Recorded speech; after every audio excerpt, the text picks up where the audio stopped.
School at the Chalet, Chapter 10, The Cinema Actresses. It was a mercy, as Madge Bettany said, that for the next week or two everything went quite ordinarily.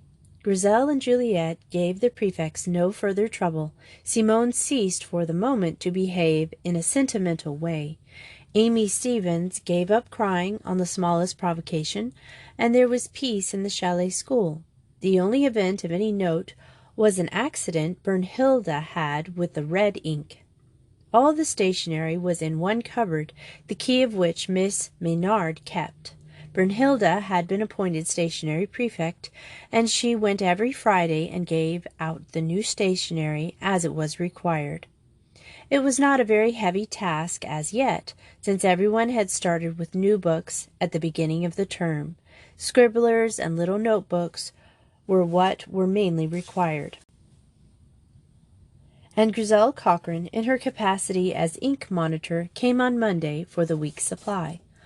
On the Monday following Simone's exploit, Grizel came as usual with her ink can. She found Brunhilde, who took her duties very seriously, engaged in tidying the top of the shelf of the cupboard. The prefect, sitting on the top of the step-ladder, looked down at her junior. "Oh, Grizel, will you please take the ink?" she said. "I want to finish this before the bell rings. It is in the big jar at the bottom." "All right, Brunhilde. Don't you worry. I'll get it all right," replied Grizel cheerfully. Juliet had been absent on the Thursday and Friday of the previous week, and had not yet turned up, so Grizel was a much nicer girl in consequence. Having directed the junior's attention to the big ink jar, Brunhilde returned to her desk, while Grizel uncorked the jar and, carefully tilting it on one side, began to fill her can. Both were absorbed in their work. Grizel had very nearly finished when Brunhilde gave a sudden shriek and dived forward, nearly collapsing onto Grizel, who echoed her shriek. At that same time there was a crash as the large pint bottle of red ink fell heavily against the step-ladder and smashed, sending a fountain of red ink in every direction. Brunhilde's tunic suffered, but the one who came off worse was Grizel, who had almost directly underneath it, and her dive forward, the prefect managed to catch the bottom portion of the bottle, and the rest fell clear of the junior. But the ink deluged her hair, frock, hands, and even her legs, dripping with it. The combined shrieks of the two drew the staff hastily to the spot. Mademoiselle, under the impression that there had been a fearful accident, rushed forward with a cry of, "Where then is the injury?" Miss Maynard and the head mistress, who had both realized almost at once what had occurred, were hard put to it to keep from laughing, although the latter promptly produced a handkerchief, and set to work to try to wipe off some of the ink. By this time Brunhilde had reached the ground, and was giving a somewhat incoherent account of what had occurred. According to her story, she had turned some books around sharply, and had caught the ink bottle with a corner. She had tried to catch it, but had not been in time to prevent its breaking. The rest they could see for themselves. Grizel, who had not been actually hurt, was furious. "I'm all ink, and my tunic is ruined," she said in choked words. "No, I don't think so," replied Miss Bettany gravely. "You must get out of it at once, of course. Marie must wash it immediately. Then I think it will be all right. Luckily, it's your cotton tunic, and you must go and get a bath. I'll come and wash your hair, and then you'll be all right by recreation. Don't look so distressed, Brunhilde. It was an accident, and you couldn't help it. But I advise you, for the future, to put all liquids on the floor of the cupboard." When recreation came, a very clean and exceedingly indignant Grizel joined the others, secretly expecting to be well teased about her unexpected bath. Luckily for her, however, she found everyone buzzing with excitement over some news Juliet Cochrane had brought that morning. It appeared that a certain well-known firm of film producers had decided to use the Tarnsee as part of a setting for a film called Life in the Austrian Troll. It was one of a series of educational films that they were doing, and since it was not, of course, always possible to get the natives of the country to pose for them, these 6 important people, together with the director, the cameraman, and the business manager, were making the Trollhof their headquarters for the time being. They were going to use all the villages and hamlets round the lake as settings, and also some of the alms, where the cowherds lived during the summer in the wooded huts, while the cows browsed contentedly on the sweet short grass of the upland pastures. They intended to go beyond the lake, and following the course of the little Tarn, take some of the hamlets and villages on its banks. Just why they should have hit on the Tarnsee was hard to say. Juliet was not occupied with this question. It was the whole idea which appealed to her, and she was full of it. They are going to the Zilhelth after this, she chattered eagerly, and Kafstein as well before they go south to the Dolomites. They've done Innsbruck and Stubalthal and round about here, and Mr. Aids, that's the cameraman, and they had some glorious close-ups of Hall and Sparts. He was awfully interested in us, and I think they mean to ask Miss Bettany to let them take us. Isn't that thrilling? Miss Bettany, however, when approached on the subject by the said Mr. Aids and a Mr. Sindon, the business manager, refused to hear of it. She was icily courteous and absolutely decided. Nothing would induce her to reconsider the matter, and the 2 gentlemen left the chalet realizing that, as one of them later expressed it to Juliet, it was abso ing nix on the movie stunt. Most of the girls cared very little either one way or the other, but Juliet herself, Grizel, and 1 or 2 of the more thoughtless ones were bitterly disappointed. They had already in imagination seen themselves on the screen. People all over Europe and British Isles, at any rate, would know them, and know it was all spoiled by Miss Bettany's refusal. "It's a shame," cried Juliet to a select gathering on the afternoon of the day on which she learnt of her head mistress's decision. "Why couldn't we be filmed? Big schools like Eton and Winchester are. But Miss Bettany always does that sort of thing. She's thoroughly narrow-minded." "No, she isn't," returned Grizel, who had moments when she realized that her present behavior was anything but what Madge had the right to expect of her. "It's different photographing boys at sports and doing us here by the lake. Oh, I can't tell you how, but it is." And from this position she refused to budge. Juliet gave it up, for she was clever enough to realize that once Grizel had made up her mind to a thing, wild horses wouldn't move her. However, Anita Rincini, Sophie Hamill, and Suzanne Mercer were more easily swayed, and were soon persuaded into thinking that they had a grievance against Miss Bettany. The manager of the movies also felt he had a grievance. He had foreseen a glorious advertisement in the school. It was, so far as he knew, an entirely new idea, and the girls looked so fresh and dainty in their uniforms, and the whole thing would have made an excellent foil to his continental scenes. "If only I could get just 1 or 2 of you kids," he said to Juliet. "It would be an easy matter to rig up a classroom scenario, and we could get you schooling and swimming and so on." These words gave Juliet an idea. "Could you really do it?" she asked. "If I got some of the girls together in our uniforms, could you really manage it?" "Oh, sure, I could do it," he said impatiently.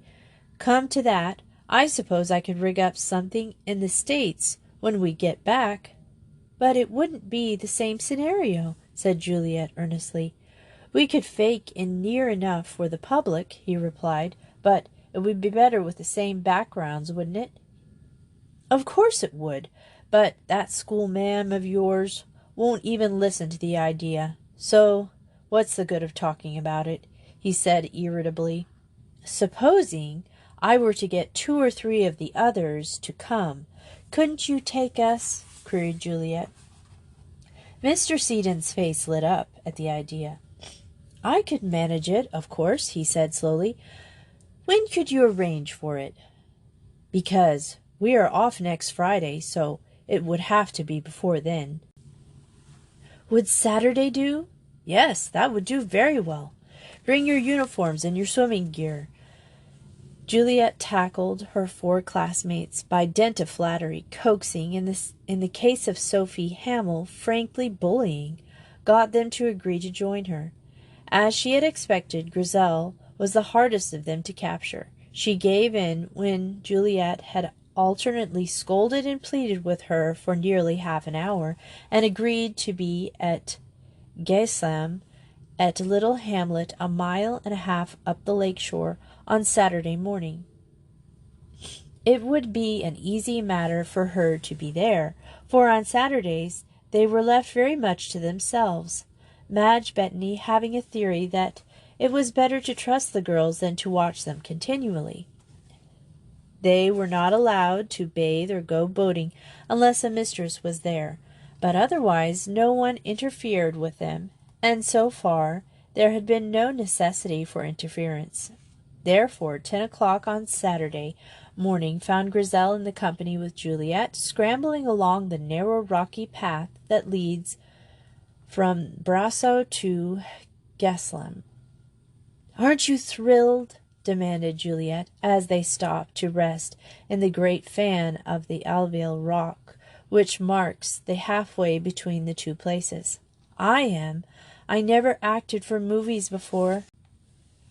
Grizel did not suppose Juliet had, and her conscience was beginning to wake up very thoroughly, which may have accounted for the vehemence with which she said, "Oh, rather.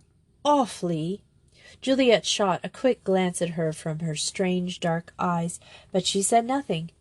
Well, we'd better get going on. They went on their way, slowly and carefully, for at this part of the path it was not very wide, and went almost sheer down to the water, whose vivid blueness told how deep it was. At any other time Grizel would have enjoyed that scramble over the rock and the rapid run past the place where the mountain water dipped from a crag that overhung the path. She had enjoyed this very walk a score of times, but now she felt half angry and wholly unhappy, and I think that if it had not been for fear of Juliet's mocking tongue, she would have turned back even then. So absorbed was she in her uneasiness that she never noticed a broad-bottomed rowing boat with 4 people in it heading for Scholastica. Juliet, who at that moment it passed was gathering a bunch of purple scobious and white moon daisies, did not notice it either.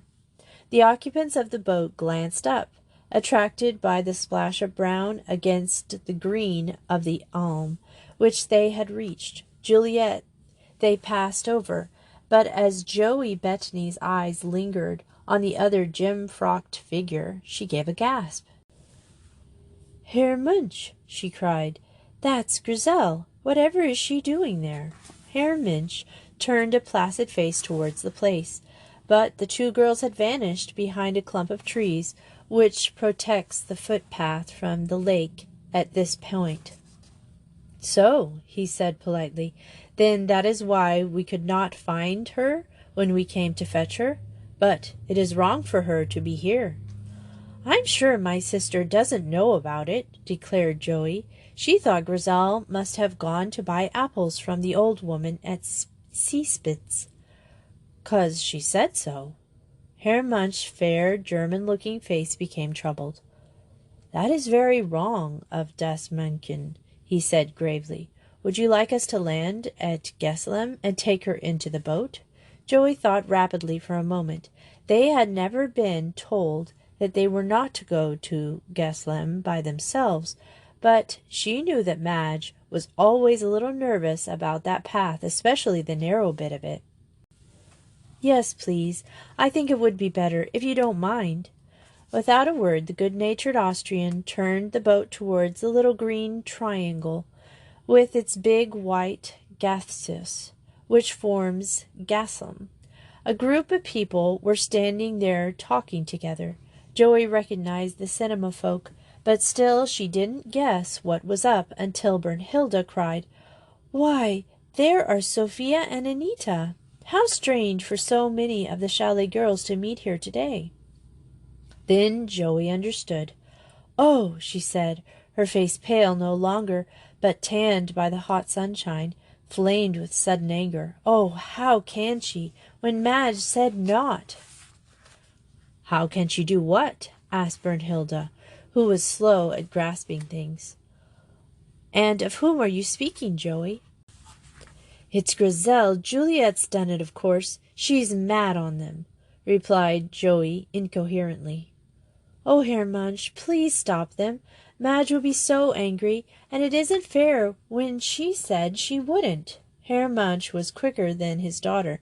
With a final pull, he brought the boat nearly to the landing stage and sprang out. "Stay here," he said curtly to the 3 girls with him, and then he strode off to the group. Mr. Siddon was considerably surprised when he found himself confronted by an angry giant of a man who requested to know, in very good English, if he intended taking photos that day. Something in the angry giant's voice warned him that he had better give an answer at once, and to the point, so he replied that he was. It was at this moment that Grizel and Juliet came upon them. Herr Munch took not the slightest notice of the elder girl, but he turned to Grizel, and in tones which literally scared her, told her to go to the boat at once. With her he sent Anita and Sophie. Then he spoke to the paralyzed Mr. Siddon. "I'm sorry, mein Herr, if in taking these young ladies away I am causing you any inconvenience, but they are here without the knowledge or permission of their parents and their guardians. I wish you good day." And with this he turned and strode back to the boat, where Anita Rincini, who happened to be the daughter of his own great friend, had dissolved into tears. Sophie looked scared, and Grizel was beginning to recover sufficiently to feel furiously angry at having been treated in this summary fashion. But Herr Munch took no notice of her at all. "How did you get here?" he asked the other 2 in their own language. Sophie pointed to the light rowing boat moored to the landing stage. "We rowed across from Scholastica," she explained. "I see," he said. "Well, now you will row back with me." Then he turned his attention to the English girl. "You will come with us," he said. "Get into the boat." Grizel gave him one look and obeyed. Sophie and Anita had already started. In a grim silence they pulled up the lake to Scholastica. Brunhilde and Frida were too much afraid of their father's anger to speak. At Scholastica, Herr Munch grimly marched them before him, first to the Rinchens' villa, and then to the hotel where the Hamels were staying. While there he rung up the chalet and told Madge that, as they had met Grizel, he was taking her with the others to Maria Kirch to see the famous church there, and they would all return in the afternoon. Then he went back to the girls, and sending Brunhilde and Joey on in front, took a hand each of Frida and Grizel. It was not a pleasant expedition, and when they returned in the afternoon, Herr Munch had a long conversation with Miss Bettany, which ended in a more serious scolding for Grizel than she had ever known since she had left England. What hurt her more than anything was the knowledge that she was not to be trusted by herself, at any rate for the present. As for Juliet, Captain Carrick had made arrangements only that morning for her to be a boarder for the remainder of the term, and he and his wife were going to Munich to visit some friends, and did not want to take her with them. Miss Bettany resolved to keep a watchful eye on the new boarder. Chapter 11. The Head's Birthday Party. Joey, are you busy, or may I come and talk to you? Joey Bettany raised her head with a start in the sound of the voice, looking down from her perch on the fence, which set off the Alm of Brasso from the Gelsum path. She saw Gisela standing beside her, book in hand, a very serious expression on her charming face. "Hello, Gisela. What's the trouble?" she said cheerfully. "It is this book," explained Gisela, tapping it. "Will you come with me to the seat by the boat landing? I wish to discuss it with you." "Rather." Joey slid down from her seat with great goodwill, and slipping her arm through Gisela's, strolled along by her side. "Look," she said suddenly, "there's some new people from Kronprinz Karl, and they came last night. Father and mother and 2 girls and 2 boys, with a grown-up girl. Don't they look jolly?" Gisela glanced idly in the direction in which Joey was pointing. There her face suddenly changed, and her lips curved up in a smile of surprise and pleasure. "Wanda!" she cried. The elder girl, a slim, fair person of about 15, turned around at the sound of her voice, and then uttered a little cry and ran towards them. "Gisela!" she exclaimed. The younger girl and a small boy of about 7 looked up too, and in a minute they also were racing up to the little group. Gisela embraced them all, while Joey stood on one side, feeling rather in the way, but the Austrian had no idea of leaving her out. "Wanda, Marie, Wolfram, this is my English friend, Joey Bettany. I am now at her sister's school in the large chalet over there. Joey, these are Wanda and Marie von Exenue, and their brother Wolfram. I was at the school in Vienna with Wanda and Marie when we lived there." Joey had never been a shy person.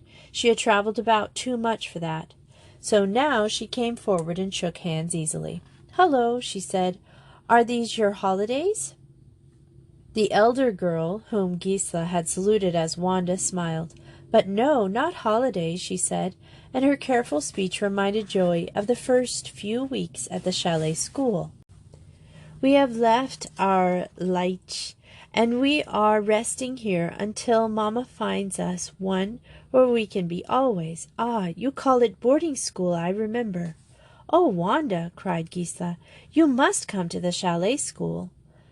"That would be very pleasant," said Wanda politely. "Listen, I hear Mamma calling." "Goodbye, Fräulein Joey," and she hurried off, followed by the other 2. "What pretties, Gisela," said Joey enthusiastically. "What did you say their names was?" "Von Eckenschuh," replied Gisela. "It would be very jolly if Wanda and Marie came to the chalet school, for they are nice girls." Gisela was, at that moment, much more engrossed in the book which she had been reading than in the arrival of her old friends, and as soon as they were comfortably established on one of the white seats by the landing stage, she began her discussion at once. "Papa bought me this book 2 days ago," she said, exhibiting to Joey's interested eyes a girl's school story with a brightly colored paper jacket. "Denise of the Fourth," read the English girl. "Who's it by?" "Muriel Bernardine Brown." "Never heard of her." "What's it like?" "I found it interesting in parts," replied Gisela, "though some of it seems to be impossible. But there are descriptions of 2 things which interest me very much, and I was wondering if we also could not have them. The 2 things are a magazine. First, in the school of this story, the girl had a most interesting magazine. It gives examples from it. See?" And she rapidly found the place and gave it to Joey, who skimmed through the chapter with a widening grin on her face. "It is amusing?" queried the head girl. "You find it funny?" "It's a shriek," pronounced the critic, "but it's rather an idea. We ought to have a magazine. The only trial is, it will be so frightfully difficult to decide what language it will be in." "But of course it will be in English," said Gisela. We are an English school." "It would be rather fun," mused Joey. "Who'd be editor? You, I suppose." Gisela shook her head. "Oh, no," she said earnestly. "I do not know enough about it. Perhaps Miss Maynard would do it." "She might, but it ought really to be a girl. Well, go on. What's the other scheme you like so awfully?" "The head's birthday," replied Gisela, turning over more pages. "See, Joey, in this they have a dance, and they give the head beautiful presents, and had a splendid time." Joey grinned. "I've never heard of a school where the girls gave the head a slender gold chain on which was hung an exquisite pendant studded with diamonds. The most we ever rose to at the High was a really decent reading lamp. But the holiday stunt is all right, and so is the dance. Madge's birthday does come this term, as it happens. I vote we ask her for a holiday anyhow."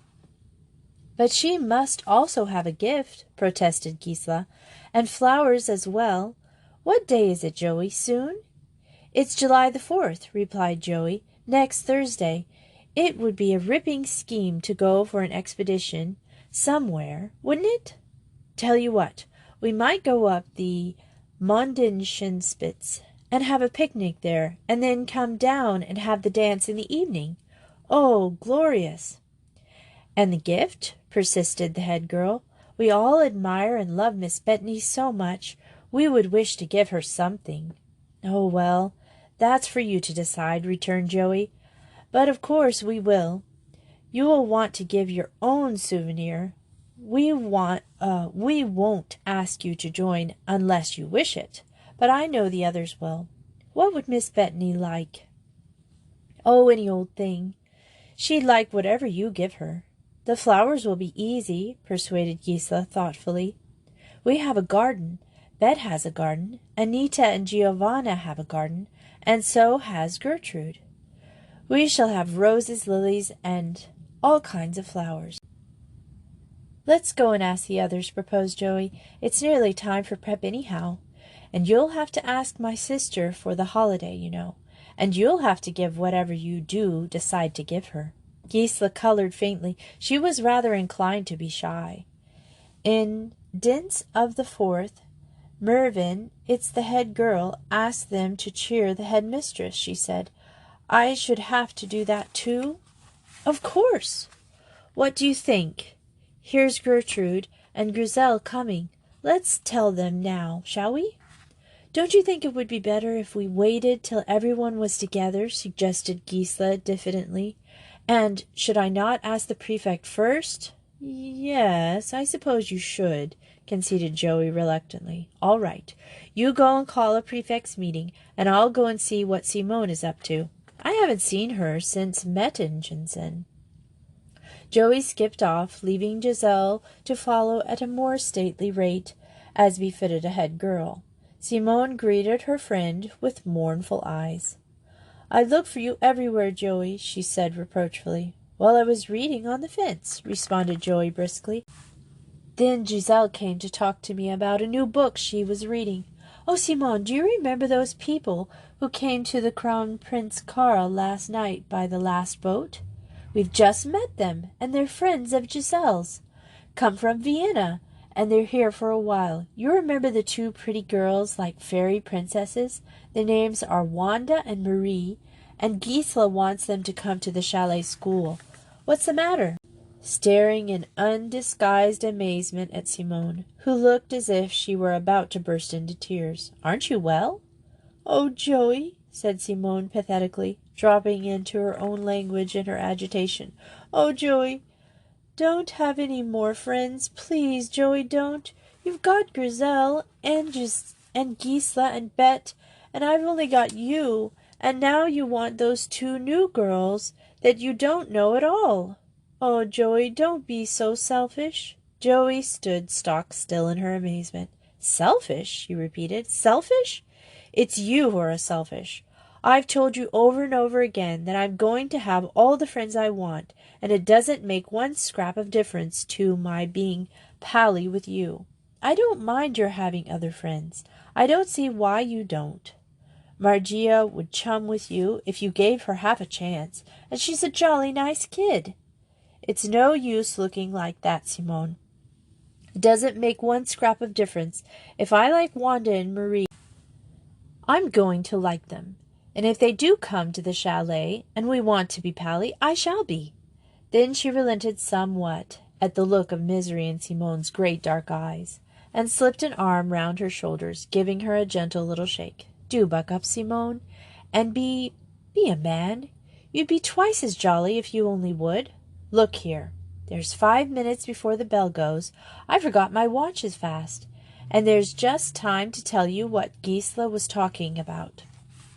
Come along, and let's go sit by the boat slip, and I'll tell you about it. It's awfully thrilling. But although Simone allowed herself to be drawn towards the little wooden landing stage beside the chalet, the dumb wretchedness of her expression did not relax, and all the time that Joey was enlarging on Gisela's topping idea, she sat without making the slightest effort at cheering up. Finally, even happy-go-lucky Joe Bettany gave up in despair. What could you do with a girl who refused to be interested in birthday parties and sat looking like a chunk of solid misery? Joey was thankful when the bell went and she was able to go off to her own form room, where there were plenty of people interested in all she had to say about the newcomers at the Kron Prince Karl. It would be splendid for the school if they did come, said Anita Rincini. I have heard Papa talk of Herr von Eckendue. They are very well born. What a silly reason, said Grizel crushingly.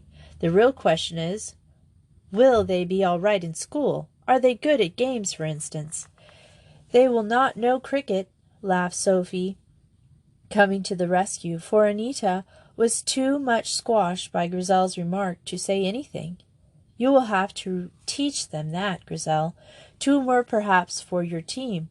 For Grizel, who was keen on cricket and had been a shining light of the junior 11 at her last school, had been appointed cricket captain and was proving a very capable coach. Perhaps one reason for her success was that the other girls were all so keen on being English. An English school that they took their criticism and sarcasm in good part, and really tried to learn the game. As for the juniors, they spend most of their free time in fielding practice. The game's mistress at the High had been very interested on necessity for smart fielding, and Grizel, quite a good, steady bat, had nevertheless excelled in bowling, which naturally made her more determined to have good fielding than if it had been the other way round. They had tennis too, for most of the girls played it quite well, and Gisela and Gertrude were exceptionally good. However, there could be no doubt about it. Cricket was the most popular game. Now, in answer to Sophie's remark, Grizel spoke quite graciously. We shan't be playing cricket next term. I don't quite know what we shall play. Do you, Joey? Not unearthly, returned Joey promptly. I should think it be hockey, though. My sister was awfully good at it when she was at school. But isn't there heaps of snow here in the winter? Oh, yes, said Anita readily. The lake is frozen, too, and there is much skating. Girls, why are you talking? Said Gertrude's voice at the moment. You ought to be working. Sit down, please. They went to their seats while Gertrude, who had come to take preparation, arranged her books to her liking on the mistress's table. Then there was silence while they got on with their preparation in cool, quiet room. As soon as the bell for tea went, Joey literally pitched her books into her locker, fled along the passage to find Gisela.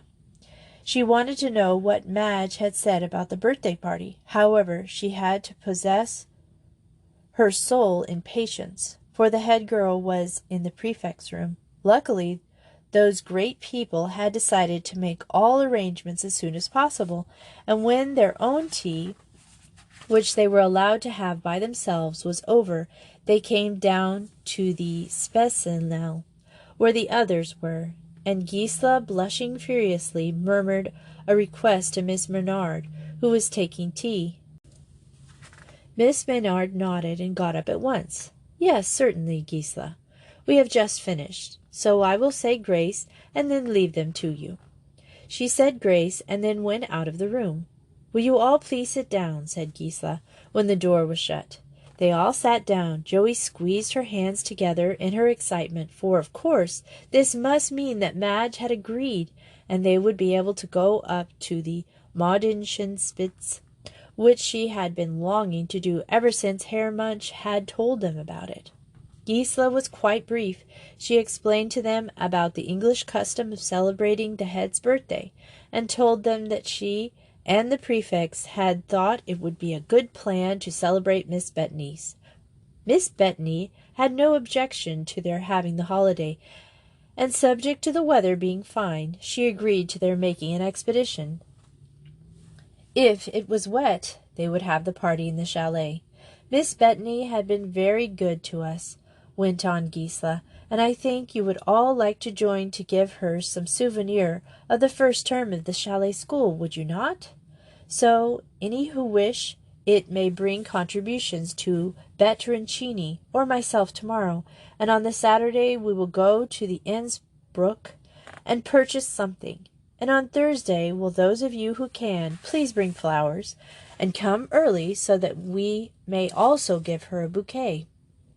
Then she ceased speaking and waited, but the burst of enthusiasm which answered her told her that the idea was most popular, and, as Joey said later on, that was that.